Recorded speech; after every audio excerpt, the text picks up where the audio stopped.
9 محرم الحرام کو عمر بن سعد آقا حسین کی بارگاہ میں آیا۔ آنے کے بعد کہتا ہے، یا حسین، یا تو یزید پلید کی بیعت قبول کر لیں یا پھر لڑنے کے لیے تیار ہو جائیں۔ امام حسین رضی اللہ تعالی عنہ نے ارشاد فرمایا، اگر تم جنگ کرنا ہی چاہتے ہو، اگر تم ہم سے لڑنا ہی چاہتے ہو تو کل صبح 10 تاریخ کو مجھ سے جنگ کر لینا۔ یہ کسی ڈر اور خوف کی وجہ سے نہیں، بلکہ میں یہ چاہتا ہوں ایک رات اور قرآن پاک کی تلاوت کر لی جائے، ذکر و اذکار کر لیا جائے، نوافل پڑھ لیے جائیں۔ رات کا وقت ہے، اہل بیت اطہار قرآن پاک کی تلاوت کر رہے ہیں، ذکر و اذکار کر رہے ہیں۔ فجر کا وقت ہوا، حضرت علی اکبر رضی اللہ تعالی عنہ نے اذان پڑھی، نواز رسول نے امامت فرمائی، تمام حق پرستوں نے آپ کی اقتداء میں نماز پڑھی۔ نماز فجر سے آپ فارغ ہوئے تھے، یزیدیوں کی طرف سے سب سے پہلا تیر عمر بن سعد نے چلایا اور کہہ دیا، اے لوگو گواہ رہنا، سب سے پہلے یزیدیوں کی طرف سے تیر چلانے والا میں عمر بن سعد ہوں۔ نقار جنگ بجا دیا جاتا ہے، اللہ اکبر کبیرہ۔ امام حسین رضی اللہ تعالی عنہ نماز سے فارغ ہوئے، نقار جنگ بجا دیا گیا۔ آپ اپنے گھوڑے پر سوار ہوئے، کوفیوں کے پاس گئے۔ جانے کے بعد کہتے ہیں، اے کوفیو، آپ کو یہ معلوم ہے کہ تم جنگ کس سے کرنا چاہتے ہو، تم لڑائی کس سے کرنا چاہتے ہو۔ اتمام حجت کے لیے امام علی مقام تشریف لے گئے ہیں۔ ارشاد فرماتے ہیں، اے کوفیو، تم کس سے جنگ کرنا چاہتے ہو، کس سے لڑنا چاہتے ہو؟ کیا تمہیں پتہ نہیں ہے میں اس رسول کا نواسا ہوں جس کا تم کلمہ پڑھتے ہو؟ میں اس رسول کا نواسا ہوں جس کے تم امتی ہونے کا دعویٰ کرتے ہو۔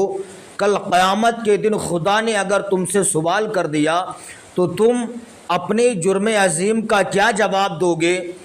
امام علی مقام نے اتنا کہا، کہنے کے بعد گھوڑے کو ایڑ لگاتے ہیں، آپ کا گھوڑا نکل آتا ہے۔ اللہ اکبر۔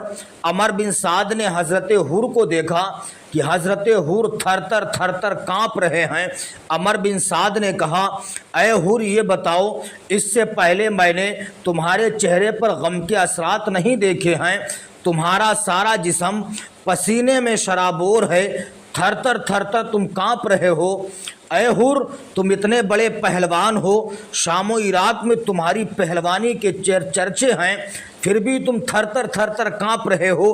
حضرت حر نے کہا تھا، میں اس لیے کانپ رہا ہوں، ایک طرف میں جہنم کے شعلے دیکھ رہا ہوں، ایک طرف جنت کی بہاروں کو دیکھ رہا ہوں، میں سوچ رہا ہوں میں جاؤں تو کدھر جاؤں۔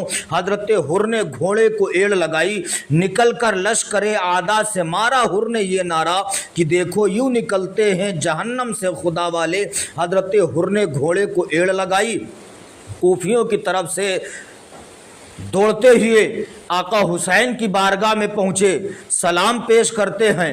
سلام عرض کرنے کے بعد کہتے ہیں، یا آقا حسین، کیا میری خطا معاف ہو سکتی ہے؟ کیا میری غلطی معاف ہو سکتی ہے؟ امام علی مقام نے پوچھا، تمہارا نام کیا ہے؟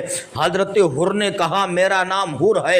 امام علی مقام فرماتے ہیں، اے حر سنو، تمہاری ماں نے تمہارا نام ہی ایسا رکھا ہے، حر نام رکھا ہے۔ حر کا معنی ہے آزاد۔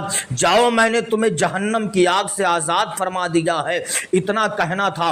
حضرت حر عالم وجد و مستی میں آ جاتے ہیں، آقا حسین کے قریب جاتے ہیں۔ جانے کے بعد اپنا سینہ آقا حسین کے سینے سے مس کر دیتے ہیں۔ جب آقا حسین کے سینے سے حضرت حر نے اپنا سینہ مس کیا تھا تو ایسا لگ رہا تھا کہ سینہ سینے سے نہیں بلکہ کعبے سے مدینہ مل رہا ہو۔ اب حضرت حر آقا حسین کی قدم بوسی کر رہے ہیں، قدم بوسی کر رہے ہیں۔ ادھر عمر بن سعد کی طرف سے سالم نام کا ایک ظالم میدان میں گیا، جانے کے بعد کہتا ہے حل من مبارز، حل من مبارز، ہے کوئی میرے مقابلے میں آ کر کے جان دے۔ حضرت حر امام حسین کی دست بوسی کر رہے تھے، عرض کرتے حضور آپ ہمیں اجازت دے دیجئے میں میدان میں جاؤں، اس ظالم کا سر کاٹ کے ابھی لے آؤں۔ آقا حسین نے اجازت کو دے دیا، حضرت حر میدان میں گئے، جانے کے بعد سالم نام کے ظالم نے آپ کے اوپر وار کیا، حضرت حر نے اس کے وار کو ڈھال پہ روکا، روکنے کے بعد پینترا بدل کے تلوار کا ایسا وار کرتے ہیں، ایسا وار کرتے ہیں کہ تلوار سالم ظالم کے سر پہ پڑتی ہے، کمر تک پہنچتی ہے، سالم کو واصل جہنم کر دیا، چاروں طرف سے حملہ ہو جاتا ہے۔ حضرت حر شہادت کا جام نوش کر لیتے ہیں۔ حضرت حر کے بعد حضرت عبداللہ وہب بن کلبی جاتے ہیں، یہ بھی شہادت کا جام نوش کر لیتے ہیں۔ اون و محمد جاتے ہیں، یہ بھی شہادت کا جام نوش کر لیتے ہیں۔ حضرت علی اصغر بھی شہادت کا جام نوش کر لیتے ہیں۔ صبح سے دوپہر تک تمام امام علی مقام کے چاہنے والے اپنی اپنی جان کی قربانی دے چکے ہیں۔ اب حضرت قاسم امام علی مقام کی بارگاہ میں پہنچے، عرض کرتے ہیں چچا جان آپ ہم کو اجازت دے دیجئے میں بھی میدان میں جاؤں۔ آقا حسین نے فرمایا بیٹا جب میں تمہیں دیکھتا ہوں تو مجھے بھائی کی یاد آ جاتی ہے، تم میرے بھائی حسن کی نشانی ہو، میں تمہیں کیسے اجازت دے سکتا ہوں۔ حضرت قاسم نے کئی بار کہا، آقا حسین نے اجازت کو دے دیا، اجازت مل جاتی ہے۔ حضرت امام قاسم میدان میں جاتے ہیں، مقابلہ طلب کرتے ہیں، حل من مبارز، حل من مبارز، ہے کوئی میرے مقابلے میں آ کر کے جان دے۔ 20,000 میں سے کسی میں اتنی ہمت نہیں ہے، کسی میں اتنی چھمتا نہیں ہے کہ امام قاسم رضی اللہ تعالیٰ عنہ سے جنگ کرنے کے لیے آ جائے۔ کئی بار مقابلہ طلب کیا لیکن کوئی بھی آپ سے مقابلے کے لیے تیار نہیں ہے۔ عمر بن سعد نے ارزق پہلوان کو بلایا، بلا کر کے کہا اے ارزق پہلوان سن، تو 10,000 روپیہ تنخواہ لیتا ہے، جا تو اس کے مقابلے میں چلا جا۔ ارزق پہلوان نے کہا بخدا میں اس بچے کے مقابلے میں نہیں جا سکتا ہوں، اس بچے سے جنگ کرنا میری توہین ہے، میری توہین ہے، اس بچے سے میں جنگ نہیں کروں گا۔ عمر بن سعد نے کہا تھا اے ارزق پہلوان سن، تو اسے بچہ سمجھتا ہے، جا اسے جنگ کر کے تو دیکھ لے، ابھی سارے تیرے کسبل باہر نکال کے رکھ دے گا۔ کیا تجھے معلوم نہیں ہے یہ حسن کا بیٹا ہے، حسین کا بھتیجا ہے، علی کا پوتا ہے، جا اسے جنگ کر کے تو دیکھ، قسم خدا کی اگر یہ 3 دن کا بھوکا نہ ہوتا، 3 دن کا پیاسا نہ ہوتا تو تنہا قاسم 20,000 کو مار کے رکھ دیتا۔ لیکن ارزق پہلوان نے کہا میں مقابلے میں نہیں جاؤں گا، اگر تم زیادہ کوششیں کرتے ہو تو میرے 4 بیٹے ہیں، سب سے چھوٹا والا بیٹا جائے گا، وہ اس کا سر کاٹ کے ابھی لے کر کے آئے گا۔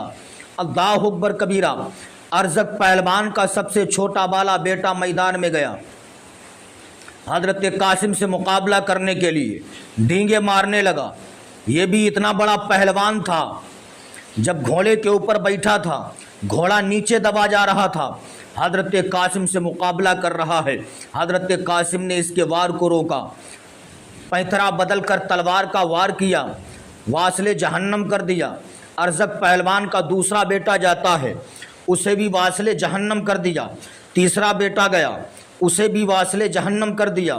چوتھا بیٹا گیا، اسے بھی واصل جہنم کر دیا۔ چاروں طرف سے حملہ ہو جاتا ہے۔ حضرت قاسم مقابلہ طلب کر رہے ہیں، میرے مقابلے میں آؤ۔ ارزق پہلوان دیکھ رہا تھا کہ 4 اس کے ہاتھی جیسے بچوں کو قتل کیا جا چکا ہے۔ ارزق پہلوان غصے سے باہر ہو جاتا ہے، حضرت قاسم کے پاس اب خود جنگ کرنے کے لیے جاتا ہے۔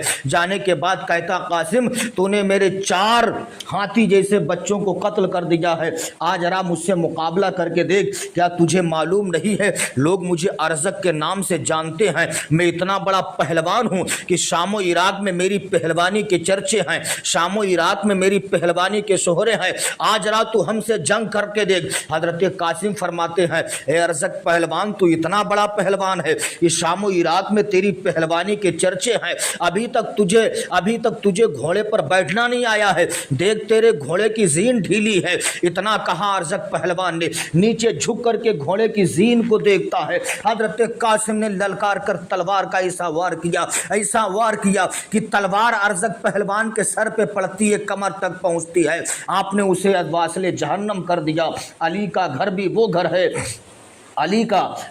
وہ گھر ہے کہ جس گھر کا ہر ایک بچہ جہاں پیدا ہوا شیر خدا معلوم ہوتا ہے۔